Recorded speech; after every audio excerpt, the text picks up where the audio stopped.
All right. Well, it is my great pleasure to welcome you all today to the panel on Changemakers and Materials Innovation. I'm Karen Pearson. I chair the Department of Science and Math as well as the sustainability effort here at FIT. And as a materials scientist and somebody who has worked in STEAM education for the whole time, I am so excited to do this.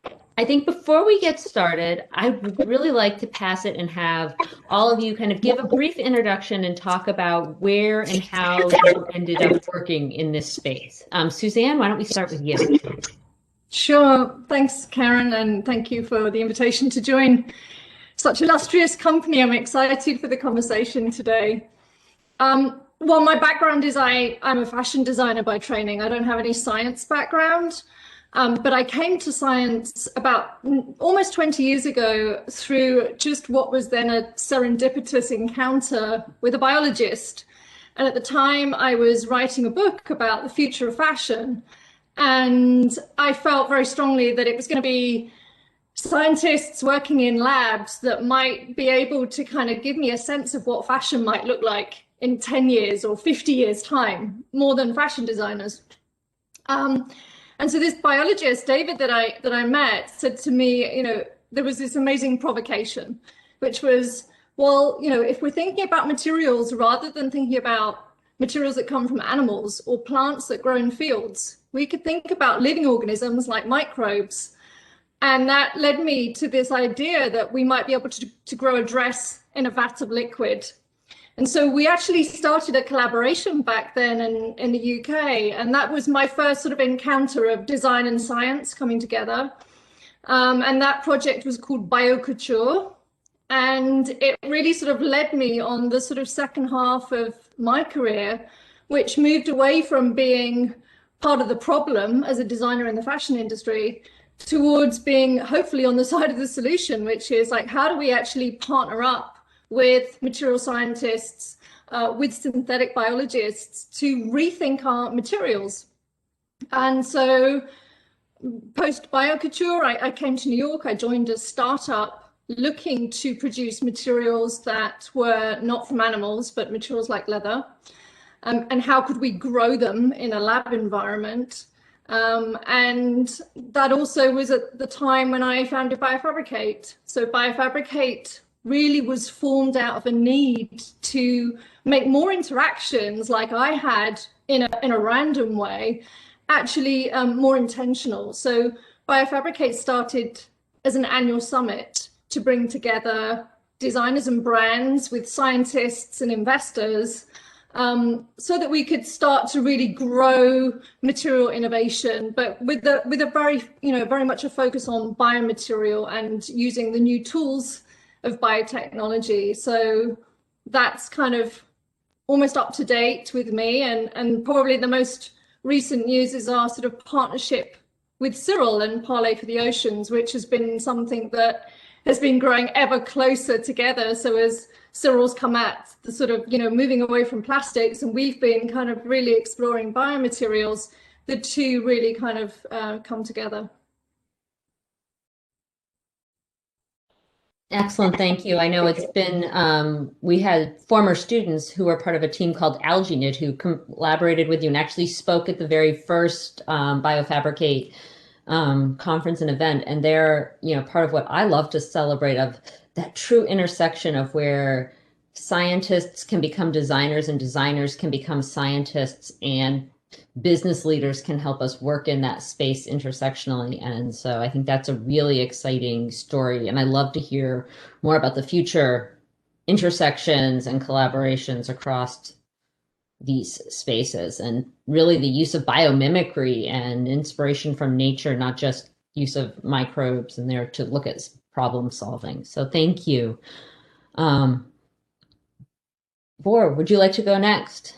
But yeah, no, I can definitely do a short summit of how we got here. First of all, thank you for the invitation. Amazing, Cyrill and Karen, and it's amazing to be here with Suzanne. I was just when I saw it, I was like, oh, I remembered the first presentation you did on that when I was like on a stage in England, I think.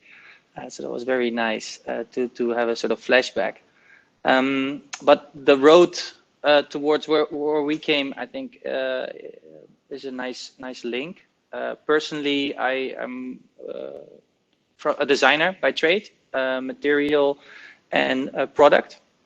Always focused on tactility, and personally really got inspired by understanding product, then seeing that actually every good product is made from an amazing and good material. So that it really started there. So from my studies, I got introduced by how to make the base materials. And when I came into the textile industry and was next to the machines, I understood that it was not the machine that was making what I told the machine, but it was a dialogue. It was very much a sort of getting to learn each other, getting to see what comes out of it, and that was all part of the exploration, and that was not just ordering textile or something that was already made. I started rewriting the software for the machines because I saw a lot of potential of getting my ideas of the final product already in the production process. Because I just literally didn't understand why people would buy a base material off the shelf and then started to redo it and adding things on top of it that you actually cannot already achieve in the production process. So, so that was my first step personally. I translated that into a lot of one-offs, and that went from more wearable technology, textile as the next platform. But I realized very soon that one-offs are not the ones that, or you cannot change the industry with the one-offs. So I really looked at how could I get all the cores of those one-offs, and that was all textile together. And then we started Byborre like 6 years ago. And I realized that I needed to create the best textile, I needed to control the full supply chain and understand what happened from the fiber until the final product. And when I looked at it and I went into that supply chains and started traveling, everybody started with the fabric and it just got handed over with the fiber, and it got handed over from silo to silo to silo until it came to the designers that made a product with it, where I again didn't understand, because actually the designers understood what they wanted to make, for who they wanted to make it, how much they wanted to make, which functionality it needed to have. And all these questions actually for me had impact on the first step. And those steps were all made already. So we started to build the supply chain in small in Amsterdam, getting the machines, getting the R&D project started with the machine manufacturers, understanding how the software goes, doing the same with all the base materials with the yarn suppliers, and actually creating the perfect supply chain for our own design vision. And then Byborre started to doing textiles, and to showcase what we could do, we started a label, and that label came laying in top boutiques in the world, mostly in Japan, now a lot in the States. But it was a showcase for us to show how we could make textile. But the supply chain was for me the most important. And within that supply chain, we saw like, hey, how can we let the people within that supply chain, from the yarn and the machines, actually talk better to each other? How can designers translate their ideas towards the engineers? So we started making software that actually helped that communication, that translated those steps to make it easier for ourselves. That we did from pixel to needle, we called it. So it was literally like to explain, actually, of to do not have to explain the engineers what the design meant, and the other way around, because there was a lot of miscommunication. But this is possible within these boundaries. You can design, hey, and this is design that came out of it. So we created actually the perfect setting for ourselves, where we had R&D relationships with the yarn supplier, with the machine supplier, had our own software for the designers so that they could answer all the questions when they started. What is the functionality? How much do I want to make? And that all within a design process.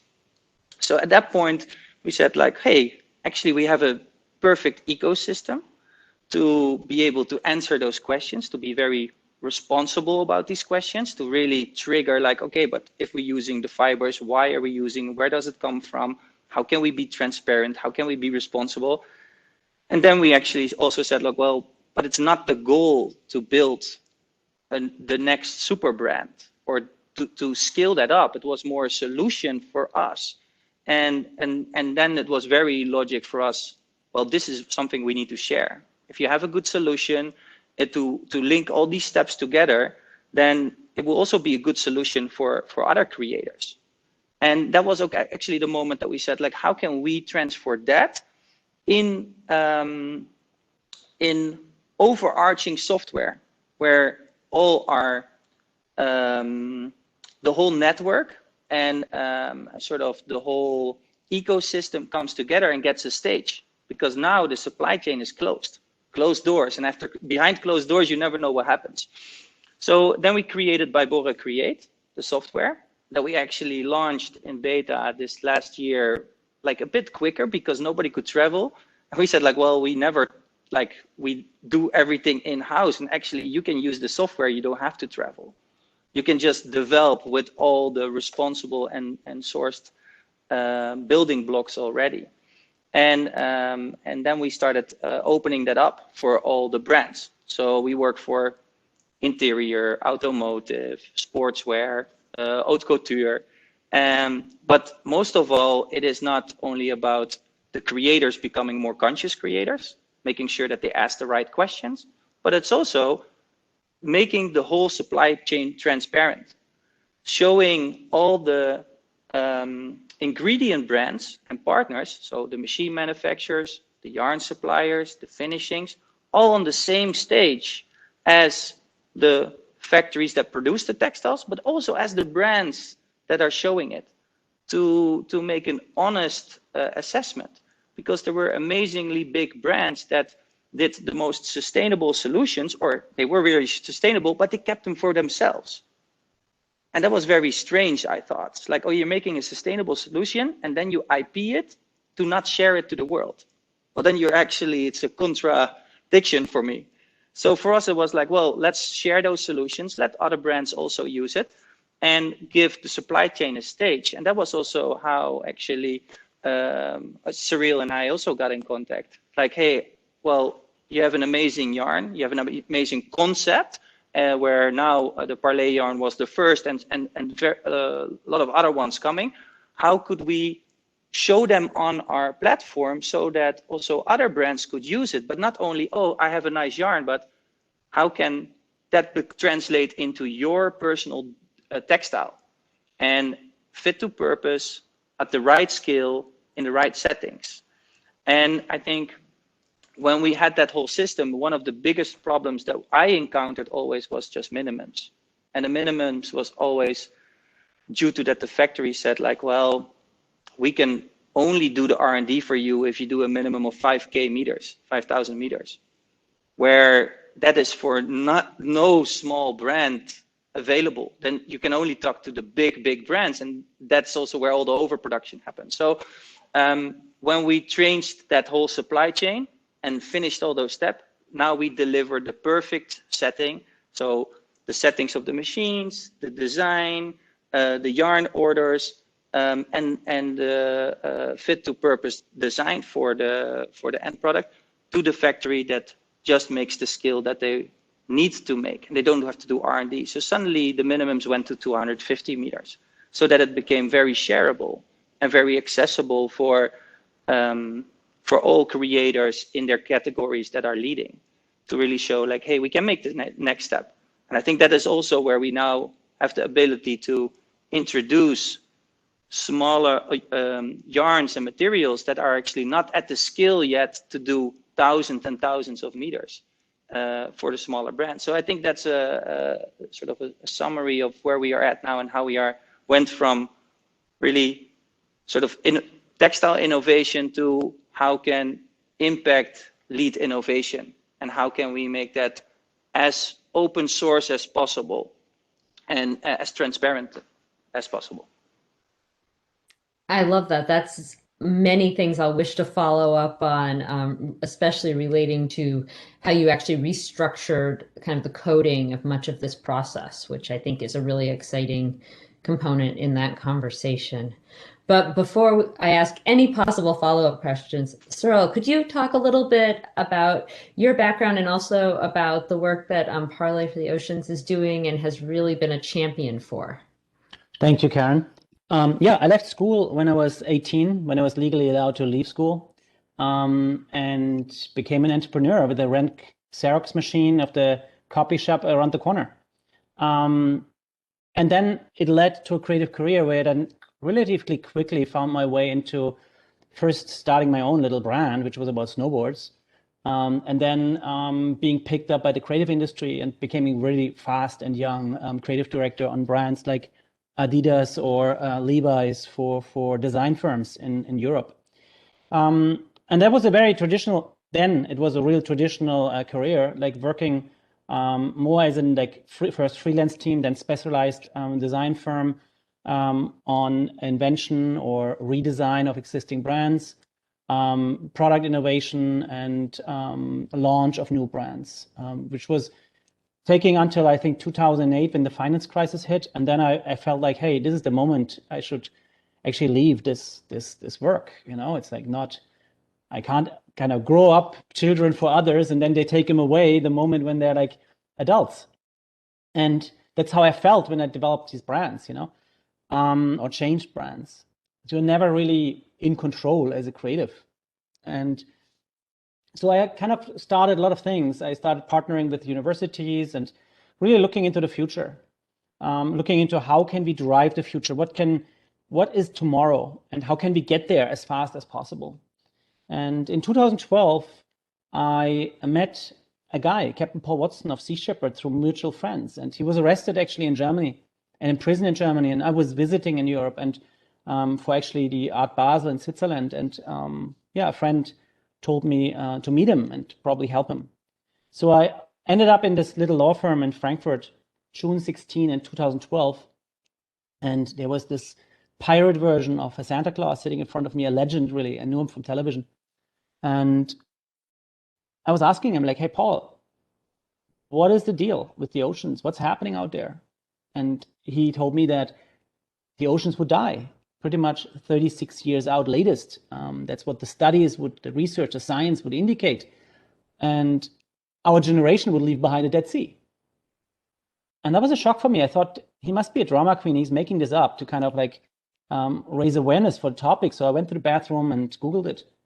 And it was all there, like all the scientific evidence, all the studies that you needed, the United Nations even saying out loud, you know, the oceans are dying. And I went back into the room and became an environmentalist, which is interesting because I grew up in the south of Germany, which is extremely eco, you know, like brutally eco. You have no idea. If you drive with the car to the city, they would stop you and nearly pull you out because it's like a sin there, like to burn fossil fuel. And I grew up like that, you know, and there's something inbuilt in me where I was taught that you have to protect the environment.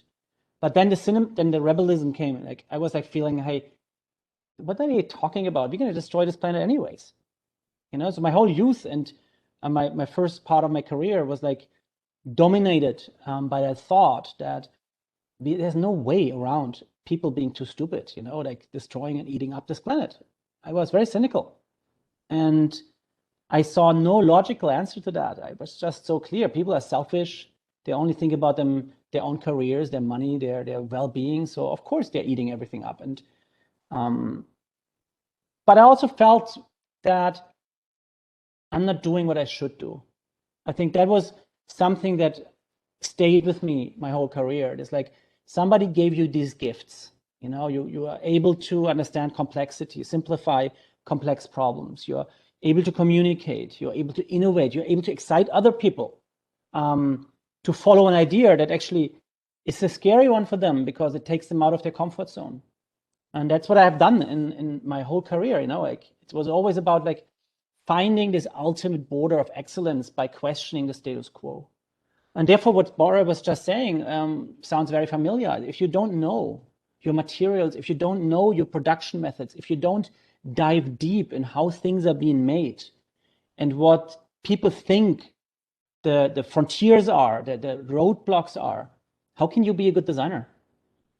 It's like it's as if you want to paint a picture and you don't know your paints. You know, you need to know it. You need to know the ingredients that you choose to be in your toolbox.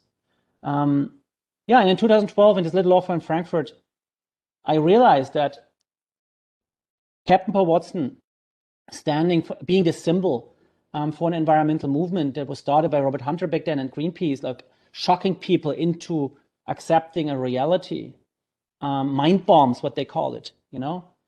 I realized that this is not working fast enough, even if it looks very efficient and in some ways controversial and nearly brutal, you know, because these people put themselves into the front line, expose themselves to danger in order to protect life and in order to kind of raise awareness for these animals. And that's heroes, really. But I also realized that it's not entering the organizations. It's not solving the problems from within. It's creating pressure from outside, yes. But I'm not that guy, you know. I don't like to shame. I don't like to blame. I like to solve problems and I like to design. I like happy ends, you know. I love to sit there and say, whoa, we just solved this problem together. It's amazing. There's nothing more beautiful than a successful collaboration. So I was looking what could be my role here. You know, I saw anger. I saw the environmental movement being siloed into these people that speak bad about each other's, you know. I mean, so many people speak bad about Paul because he's successful or he does things other people don't dare. And the other way around, people speak about this organization, that. And I felt that the environmental movement is scattered, you know, and they're losing time and they're not given the opportunity to really change. And when they would be at a table, then they couldn't offer solutions. They would just repeat what you shouldn't do. And I felt that that could be our role, you know. We could be the glue. We could be an ignition spark for a new generation of environmentalists. And not the ones that point the finger, but ones that own the responsibility and look into the mirror and say, you know what, I am actually that bad guy. I am. I'm driving a car. I'm drinking out of a bottle that has been filled up in another country. I'm polluting the planet. It's me. And I own it because I can own it, because I can change it. I think there is something in a creator, in a designer, in an inventor, when you know that you can change something, you have no problem owning a problem. You just can accept it. You can say, you know what? Yes, this is wrong. This is poor design. This is the wrong ingredient. And that was the starting point, that I felt like Parley could be that collaboration network that brings together people that have skills, extraordinary skills, that they're able to see through the facade of seemingly predefined standards, things that you're not allowed to touch. Oh man, plastic is established, don't touch it. The supply chain of a product is established. That's how we do things. Accept it, don't change it. I think that's wrong. You know, somebody invented all these things in the first place. And probably it was one person, one woman, one man, probably even a child, who knows? You know, somebody came up and said, the way we're weaving things, that could work for a computer, you know, or something like that. I mean, technology is like that, innovation is like that. It doesn't come from only the places that are defined as trust seals by society, you know. I believe in the total outlaws coming up with solutions. And I wanted to give that mindset a home. And that was the beginning of Parley. And at the start, we felt like this is enough. If people learn what I learned in that conversation, a 3-hour conversation I had with Captain Paul Watson back then in June, if I expose other people to that, then they would come to the same conclusion. They would just do everything they can to protect the planet. And the oceans and the survival of our own species, depending on healthy oceans, would make it to the front pages of news. And it would become a movement. People would go to the streets. You know, that's what I felt. But it didn't happen that way. We had these beautiful and amazing social events, like high caliber people, you know, that could change most of the problems themselves, you know, because they are rich or influential or they have knowledge. And yeah, we just became the social event for them. where they felt something, they were sad for a moment, then they went out to the next sushi restaurant. So I realized after the first Parley talks that we organized that we have to kind of take this problem on in a different way and develop a strategy. And we came up with Parley Air, avoid, intercept, and redesign. And we decided back then that we're going to go against plastic crisis, the climate crisis, and the fishing crisis, but we're going to do it carefully. We're going to not speak about what we're doing in fishing, illegal fishing and overfishing. We're going to not speak what we're doing in carbon and climate. We actually kind of shelved that because it looked very complex. We're going to focus on plastic because not so many players were in that game. And we felt that plastic could be an entry, a gateway really for a broad audience to enter the movement, the environmental movement, because we felt that this can't be exclusive. Everybody has to stand up really. And then also we wanted to find a positive twist on everything. And we looked at marine plastic pollution. We looked at all these beaches. We looked at all these bellies of birds or mammals full of that stuff, plastic items that you know from your refrigerator. And we started campaigning about that. And we created something what we called and trademarked even as ocean plastic. And we trademarked it because of one reason. We said, if we don't trademark it and everybody will use it and they will just pretend they're doing the right thing. And we intended back then to say, we're going to give you a material if you're committing to our strategy. We're not giving you material to look good for a moment. We wanted you to actually commit to change your company. And it took us 2 years to find the first partner because we were too intense. We come with a new material that was considered dead and not interesting because nobody was interested in recycling back then. Something that would create extra effort, cost more money. And people laughed at me, to be honest, a lot. And it took us 2 years to convince Adidas to become our first partner.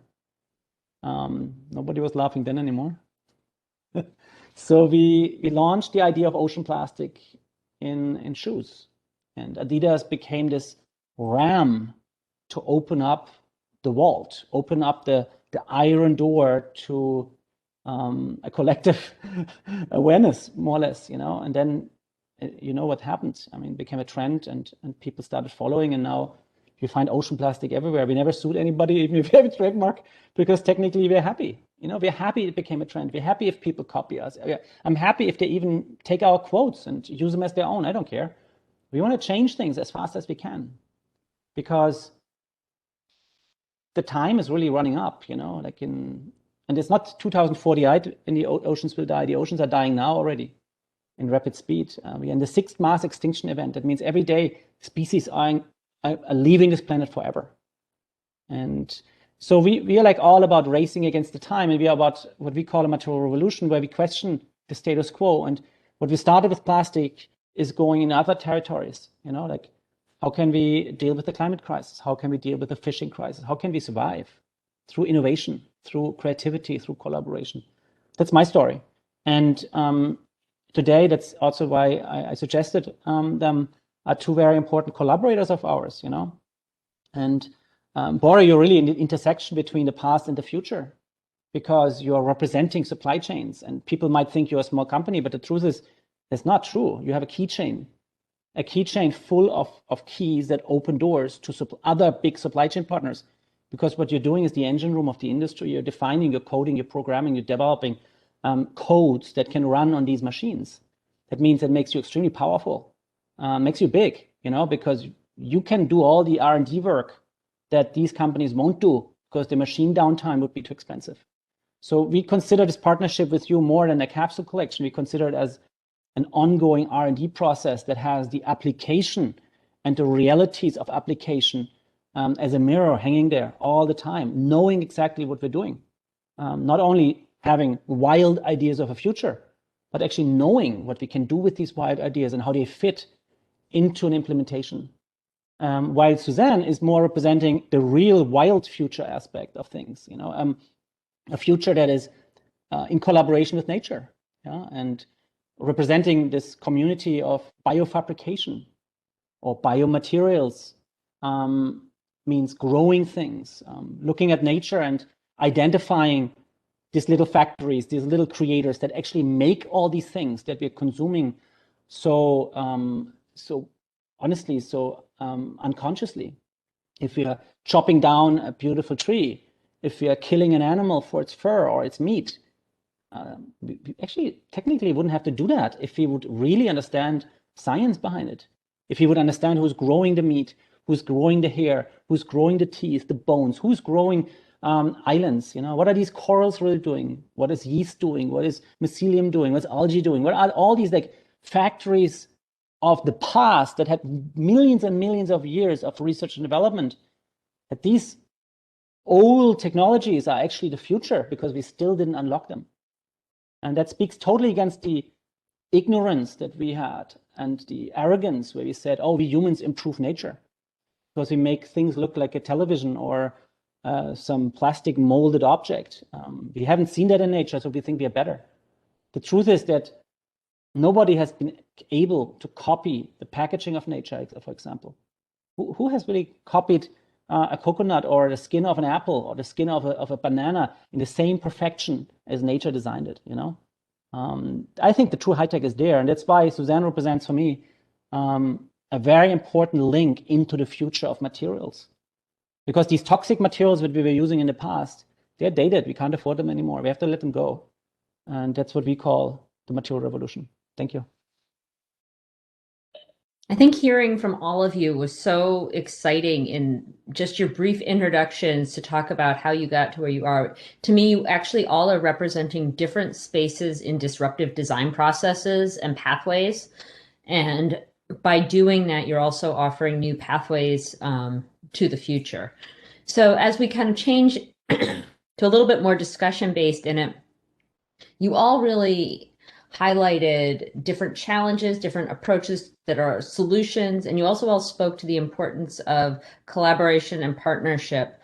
I would love if you shared or talked a little bit more about how you're using this vision, not just to be from where you are today, but how you think about using those to move 5, 10, 15, or 20 years in the future. I don't know who wants to take that one first.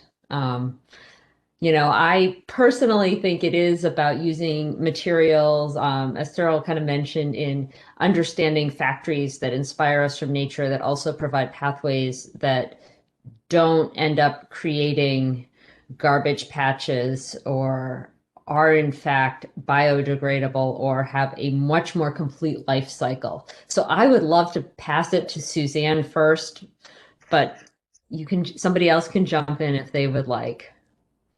I'm happy to take a first pass, Karen. I think it's a critical point, which is that I think when fashion looks at sustainability today, we have such high expectations of material innovation. We've been programmed through the 20th century to expect a certain level of functionality, aesthetic, price, access, speed and volume of materials that we are now applying to the new generation of material innovators. So we're not just expecting materials that are either as good as what we already have. In a lot of instances, we have even higher expectations. So we want bio-innovation, but we want it to come with improved or enhanced capabilities. And that may be on a performance or an aesthetic level, but it may also be an expectation that it will have a much better end of life scenario. So, certainly in the biomaterial space, this idea that, well, if it's bio, it should biodegrade or it should be compostable, that's actually a super complex equation. And I think that's where collaboration, and to Cyrill's point around, really trying to unlock the kind of building blocks of nature. When we think about the kind of, like a really circular system, which is nutritious and healthy for us and the planet, I think you only get there by actually re-examining the material system right from the raw material source through to the end of a product's life, and how can that either exist within a system which is circular and can be recycled in some way, or can be returned to the planet in a way which is nutritious.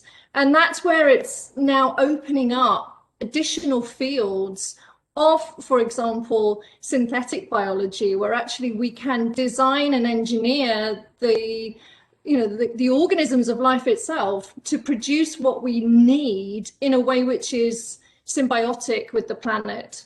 So I think that the opportunity for collaboration goes beyond the existing established traditional supply chains, and bioinnovation as a whole field opens up a new way of kind of approaching the material problems, so that we can actually think about who else would we bring into this collaborative mix. And I think, both myself and then, you mentioned Alginate and a whole generation of young innovators who are coming from design.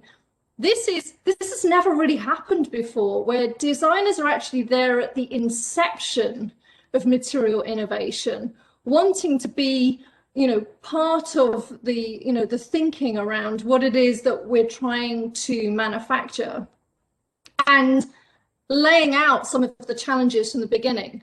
We want it to have all of these dimensions of performance, functionality, and aesthetics and sustainability.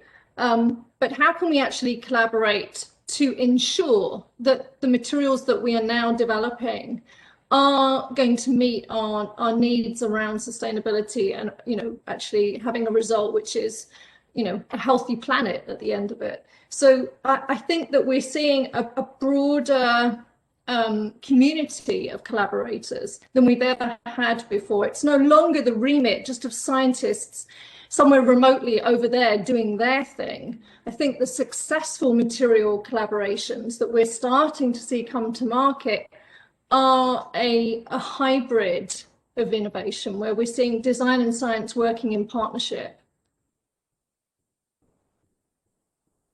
I would agree with that. I think it's an entirely different landscape that you're seeing with students when they come to university. They're actually coming with, for lack of a better word, almost the demand for this intersectional opportunity to study in different spaces. They don't want to be quite as siloed as we once kind of imagined this discussion. I think about when I was kind of a rebel in college and asked a lot of these questions. I was really fortunate to be in a position where I was at a school where we had a lot of opportunity to challenge the status quo. But I think now you're really seeing a quest from many more students. I see it at FIT. I see it when I talk to our students. I see it when I talk to our prospective students. And I think it's really an exciting space for these materials and for how we think about both making them and what they are and how they work. So yeah. Borre, do you want to talk a little bit about maybe the supply chain importance in some of this? I really want to kind of bounce, in an effort to be a little mindful of time, to kind of bounce to what I told you was going to be my third question in that space, which is something our students ask us a lot, which you highlighted earlier, which is in biomaterials, they always often ask us how these materials can get to market and become the standard, how they can go from something that we hypothetically talk about or model and consider to something that is a reality and becomes kind of, for lack of a better word, the production norm, and maybe even doesn't have a price tag that makes it inaccessible to the majority of the population. Well, I think this is a very logic question, and it's also a very logic sort of that a lot of students have that feeling. It's like, well, it's there. Why can we not just use it, even at smaller scale? And until you just like look at it and then look backwards, and you see the gigantic monster that is built, where everybody is relying on, and there are questions asked, but in the end, I think there is not enough understanding of the transparency. So one of the things that I love on the story of Suzanne is also like there are so many different amazing solutions out there, and that diversity is needed because there's also a lot of different problems out there, and there is not one solution for all these problems or for all the products.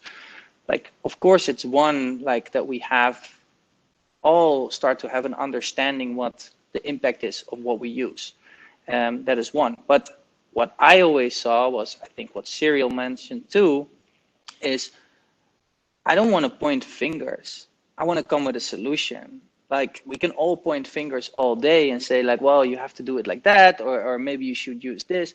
But it's how can we create an ecosystem and a supply chain where that diversity has gets access to. So I think there were a few amazing solutions that we thought of as humans, and they grow by themselves. You can use them, actually circular, and where they were taken, they needed to grow. The only thing is we started scaling these things up at places where they didn't need to grow, where they took everything from the soil. So we started not looking at that diversity. And I think what I've been trying to do, and what with Borre we have been trying to do, is first look at, well, what is the demand of all the brands? What are they actually, what do they need? Because they cannot not all designers have the ability to look back into the supply chain and use things from the fiber,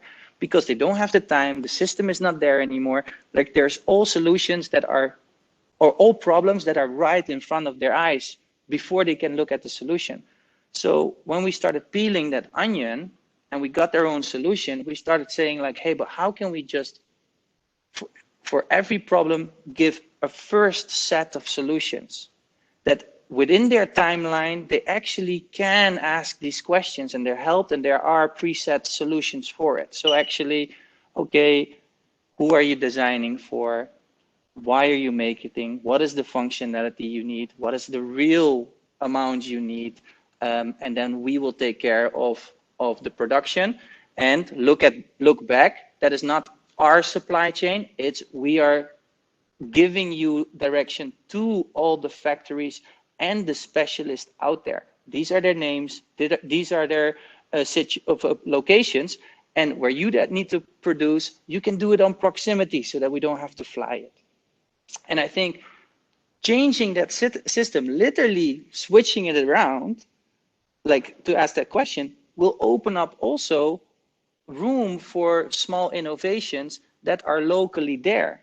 Because, for instance, like Parley for the oceans, we can now supply to people that need it and that are willing to put in the effort, and do that on small scale numbers. But you see now that we could also give the creative freedom for people for brands to put in their own DNA on scale. So for them, it's exactly in the same realm. We're not saying this you do bad, you have to do it this way. It's like, you need this, we can supply it on scale, but if you have all the consequences, you could also do it more responsible. This is another solution. Oh, you need that functionality? Well, yes, you can choose organic cotton, but you can also choose X, Y, Z. So it is all about creating the platform and the opportunity to have different solutions next to that. So that also, like Suzanne has all these developments that maybe in the beginning only have 200 kilos, could be on the platform where big brands are shopping for their big orders, but also saying like, oh, wait, we would like to try it. And if it's all in the system and the whole setup is done where the yarns are tested, where the factories are running, the prices don't go up that bad. Of course, the base material is a bit more expensive, but the whole supply chain is ready to be used. The whole R&D is done. So actually you create a fertile ground for diversity in materials.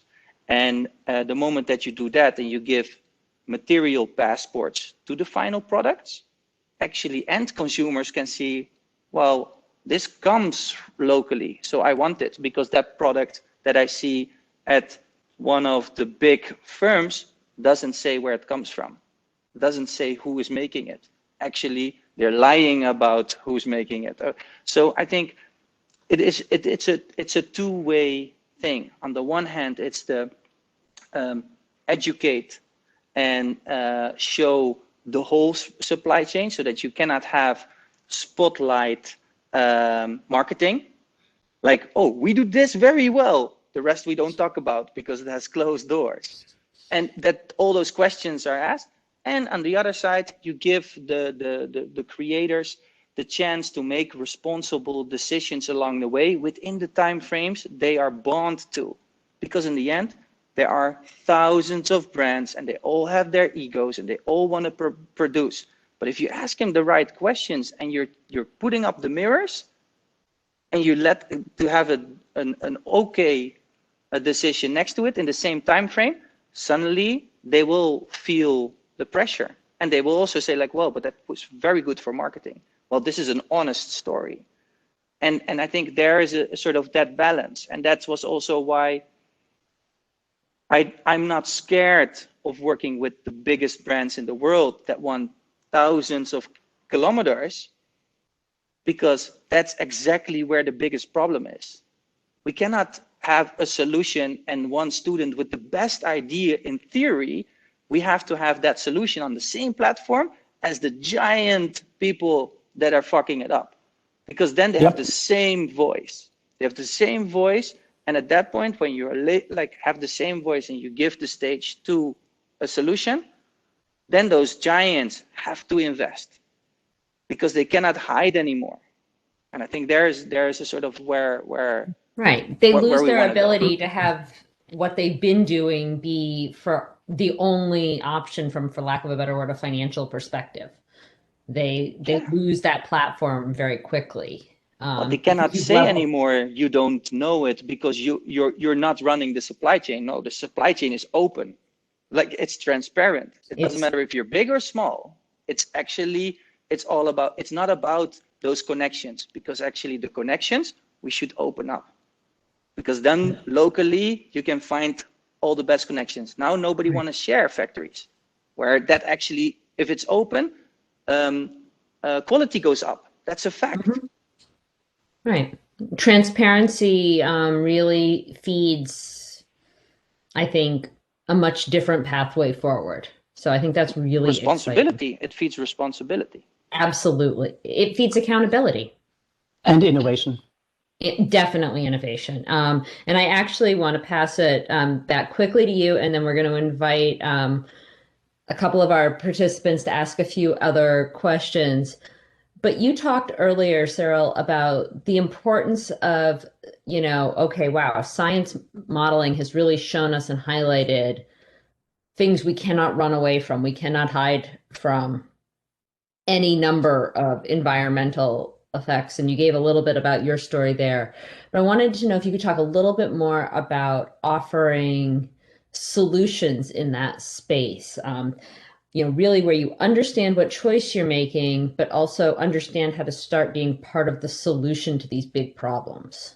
Yeah, of course. So first of all, I want to add to what Suzanne and also Borre just said by highlighting really one aspect. Innovation is not a light switch. It's not like old, new, and then the new is perfect and the old is the old. And that's not what it is. It's a process of pivoting. And I think everybody who says, oh, I'm doing a perfect solution, oh my God, my advice is the best, this is the ideal solution for this problem, is not real.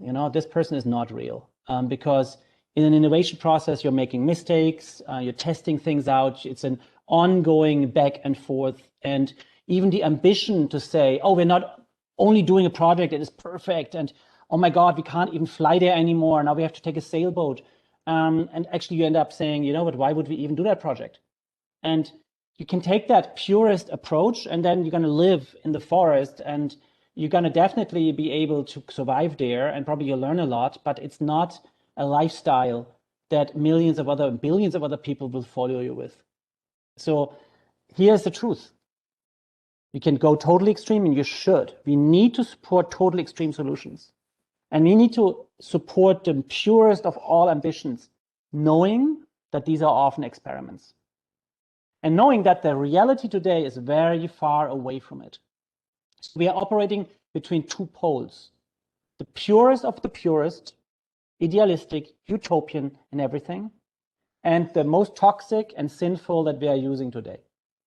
And somewhere in between is the truth.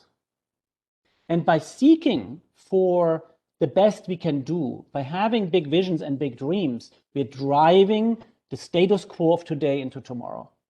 And therefore, it's absolutely right. We probably don't change things today by putting ocean plastic into the supply chain. We're still catering to an old supply chain, but we are ending the use of virgin plastic. We are more or less kissing a flag and saying, oh, we don't want to use your material anymore. Don't make more of it. You already made enough for the next 1,000 years to come. We're going to use all that stuff that is out there. Is ocean plastic better than plastic? No. But removing it from the environment is, and stopping the production of new is. But the most important piece is to hiss that flag and to say, we want out. We don't want this material. We want something new. And the option here is to say, we're doing that in the open. We're putting now a material into the supply chain that is meant to self-destruct at some point. It will be phased out. This is the last chapter of plastic because recycling has no future. It costs too much money, has too much leakage, and why would we recycle a material that is toxic in the first place? But the new materials take time. And if you have 200 kilograms, then you are already an amazing master inventor that has a fully commercialized biofabrication supply chain. Most of the people I know, they can barely put enough material together that we can make one pair of shoes. So this is the process. We are sitting in the old, we are sitting in the aftermath of old and toxic technologies. We're looking into the future, seeking for the new. We don't know what the new really is. We don't know what the feedstock really is for these new materials. We don't want to money culture the whole planet just to have corn to grow a new form of a plastic that has other side effects. So we have to think it through. We don't want to create a new monster. That means while we are developing the future and being highly professional, enthusiastically skeptic about it, we have to kind of more or less prepare the runway for it.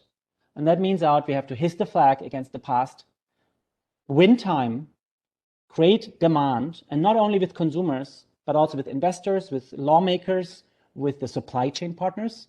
Because at the end of the day, it's not the brands who are making these products.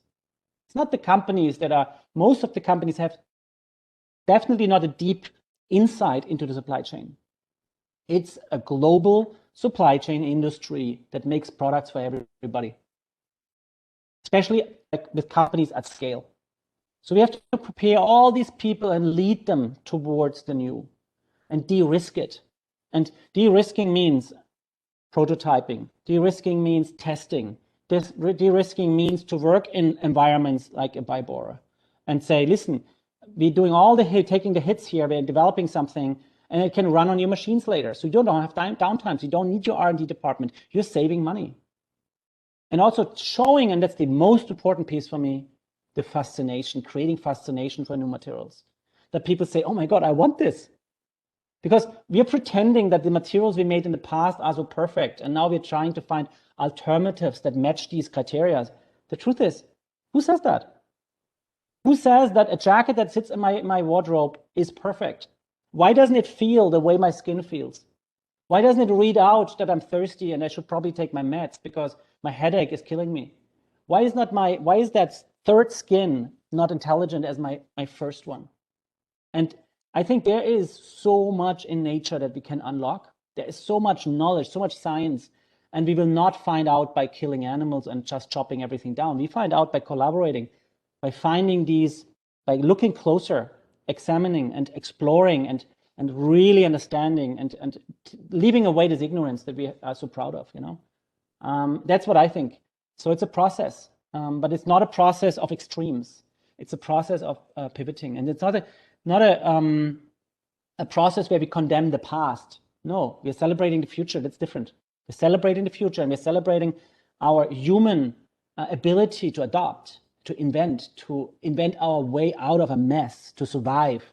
Because deep in us, we are just master champions of survival, and we have proven that.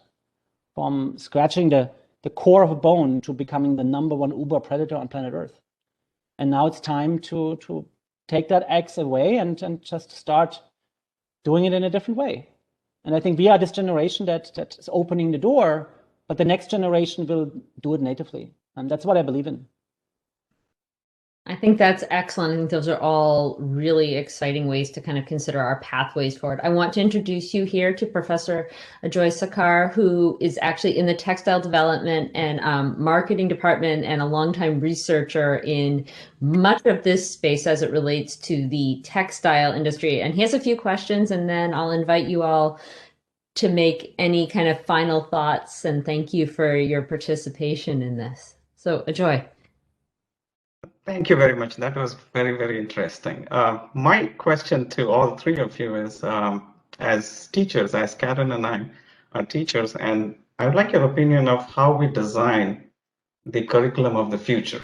So for students studying fashion design, fashion business, textiles, what would you like for students to know, to learn as they prepare to join the industry of the future, as you, whether it's biofabrication, whether it's software, whether it's working with recycled materials. So what would you like our students to know and prepare themselves in the next 4 or 5 years as they venture to enter this exciting industry?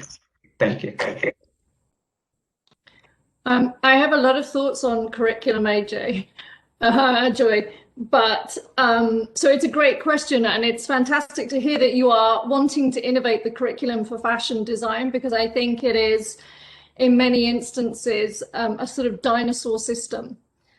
The first thing that I would say is there's been this historic detachment between designers essentially in their ivory towers creating things, and then this whole supply chain that we've been talking about. Never, when I was at college at Central St. Martin's eons ago, was I taken to a textile mill, a dye house, a tannery, somewhere that is producing materials in volume. And this is one of the things that we see with a lot of young material innovators, is that they come straight out of college. They've never seen anything, any part of a supply chain. They've never been to a factory. They have no clue what it actually looks like at scale. They're not aware of the system that they're part of. So my first advice would be, get them out into the world, take them to these places so that they can see the reality, because it's not until that you really kind of see, oh, that's how it all works, that actually the full challenge is exposed to you. So that's the first thing. But I think also you can't enforce everyone to be interested in the same things. But for those who are, our access to facilities needs to change. So, I definitely was schooled in, pattern cutting and sewing and, traditional textile making techniques. But that is very different. When I was doing my research in biomaterials, I wasn't able to do it any longer at Central St. Martin's because there was nowhere to put a fermentation tank.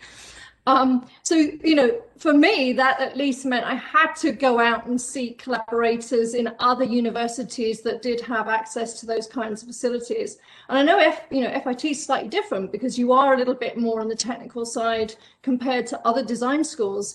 But we need a radical rethink around, if you want fashion and textile designers to be part of material innovation, then we need to redesign the facilities that they work within, so they're exposed to to more lab environments where they can actually be more hands-on with materials. And we should bring material science into the curriculum for those that are interested in following that kind of path. And we should put pressure on brands to fund some of this, because brands are very keen to be the ones to put the first materials in their products. But actually, historically, they've been poor at investing in material innovation, and they've been poor at investing in student and sort of the educational, the academic environment where innovation comes from. So we should hold them accountable and say, if you want more material innovation and more teams like Alginate to emerge out of places like FIT, then come and fund our departments. Oh, that makes me so happy to hear you speak to these functions, because for years, the fact in many cases, even getting now the government to actually fund initiatives that work towards these components has been something that, as Ajoy knows, I've worked very tirelessly on. But I think the idea that industry actually plays a real role in how we support our educational institutions to provide these opportunities to students is a real key component in this space. And the reason I say that is otherwise, for lack of a better word, in many cases, the pace at which academia can move is too slow to meet the challenges that we discussed here today. We need to have a vastly different initiative and funding source to move ourselves at a speed that actually keeps up with the rate and pace of our global challenges at this point, or allows us to catch up. Maybe we have to catch up. And it shouldn't be that all the funding goes to, the same, all the same, the same sources, right? MIT is amazing, but it shouldn't attract all the funding. When you have successful teams like Alginate come out of FIT, that should attract funding to you as well, right? We need a more global support system for education, because there are incredible designers around the world, but they have very different kinds of access to facilities and teaching. I definitely feel like we need to share the resources a bit better than we're currently doing. And then there is collaboration. I think that if you want to be a good designer, you have to be a good collaborator, actually a collaboration enabler. And I think the really good artists show that. When you look at Doug Aitken or even James Turrell or like top dog artists, they could never ever bring their art to life if they wouldn't be able to excite all the experts to doing so. In the exchange with experts, be it in a supply chain, be it in the broad variety of technology, but even special knowledge in color or even psychology, neurology or whatever, all these different aspects that are around humans, to study them and to be good in collaborating with people who know, excite them, and don't be the ignorant and the arrogant. Oh, I'm a designer. No, be humble. You need everybody else to actually bring your design to life. We are more orchestrating than we are actually creating ourselves. We're orchestrating, we're curating. And yes, at a certain point, we put our ego in front, which is needed urgently to ram it through the wall. But the truth is, behind that, we need to be open. We need to kind of learn and know then where to find whom to ask in this moment where you need it, because a designer never has time. A designer is always under pressure. That means if you don't have that network behind you in which you can always tap into, if you didn't invest into building these relationships, then you're alone in the moment when you need support. I think that's very well said. I think what I think the main problem is, like, loose from that, I think a curriculum is always built on the past, and the moment that you're in it, it's already past. But all the design schools that I've been at FIT for a while, but also in Europe, and even now that we are helping design schools to look at the future, they all have the idea that it is about a competitive environment. Oh, we're such a competitive environment, and oh no, you have to be the best, and the same, that all translates through to brands. You have to be competitive. Oh, if you work for this brand, then you cannot. I had this conversation so many times that brands say, well, if you work for them, you cannot work for us. And it's like, good luck. Get your innovation anywhere else. If you can make the same textiles, good luck. And then they come back because they can't. And the whole idea is, it is not about competition, because competition means that one wins. It's so outdated. And I understand that happens in sports because it's an individual competition. and it is a physical thing. And then yes, one can be the best and that was good for your ego, but we're not in sports. We're in like making something better. So if you then think that you all need to run the same thing and one wins and the rest loses, what did you do with all the materials used, with all the knowledge used? So I think that whole competitive environment in schools is something that just needs to be like canceled immediately. It is not about who's the best. It's not about getting your A's. It's about how can you look at each other, exactly what Cyrill says, how can we work together? How can we like even finish school together? How can we, like for me, an algae project is a graduation. Congratulations, and there all the energy needs to go. It's really about thinking about how do we use each other's knowledge. And that's how what the internet became open and DJs became superstars, not because they were all making it, they were planting it together. It's about assembling. And then you have people that can assemble very well, that are designers. And then you have like the more introvert people that can actually think very well. So I think that balance between introvert and extrovert and really helping each other, well, there we can make steps. And I think that's a massive wrong that I always saw at like, hey, who was finished with honor? Who was cum laude?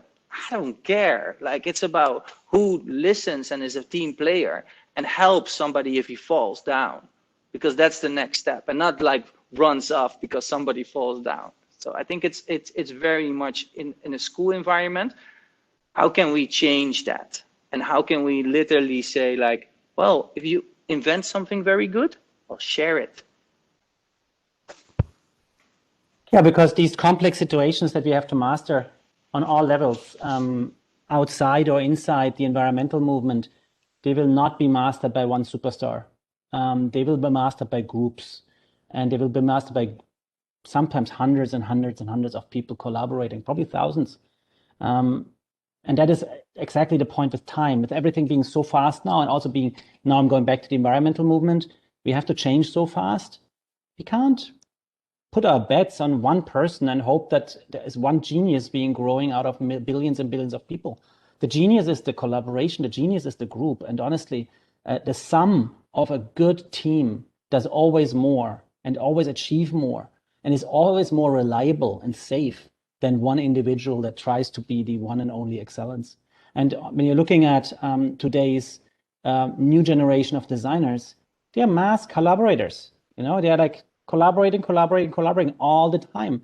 Otherwise, they couldn't even deliver that immense amount of not only product, but also news or content and all these things and appearances. It's just, I'm not saying that this is good. You know, I'm not saying that we have to speed up everything. I'm happy that we are a little slower right now with the pandemic, to be frank.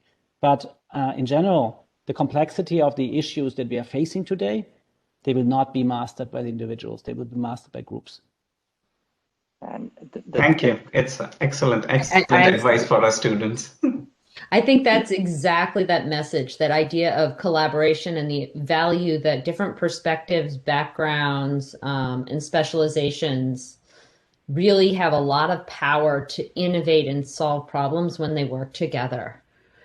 So I want to thank you on behalf of FIT and the Sustainability Council for coming together today and sharing in this conversation with us. It's been a real pleasure. I feel like we could go on and have version 2, 3, or 4 on any one of these topics. I've made a number of notes, but I think coming back at a second point at some point to talk a little more about the curriculum and how we actually scale and design some programs for college students, but also how do we change some of our earlier education models so that students really come to college prepared for this, prepared to be collaborators, prepared to think outside the box and to really innovate going forward. So I really thank you for all of this time today. I know we spent a little extra time, and I hope all of you also had No as problem. much fun as I did listening and thinking about how we might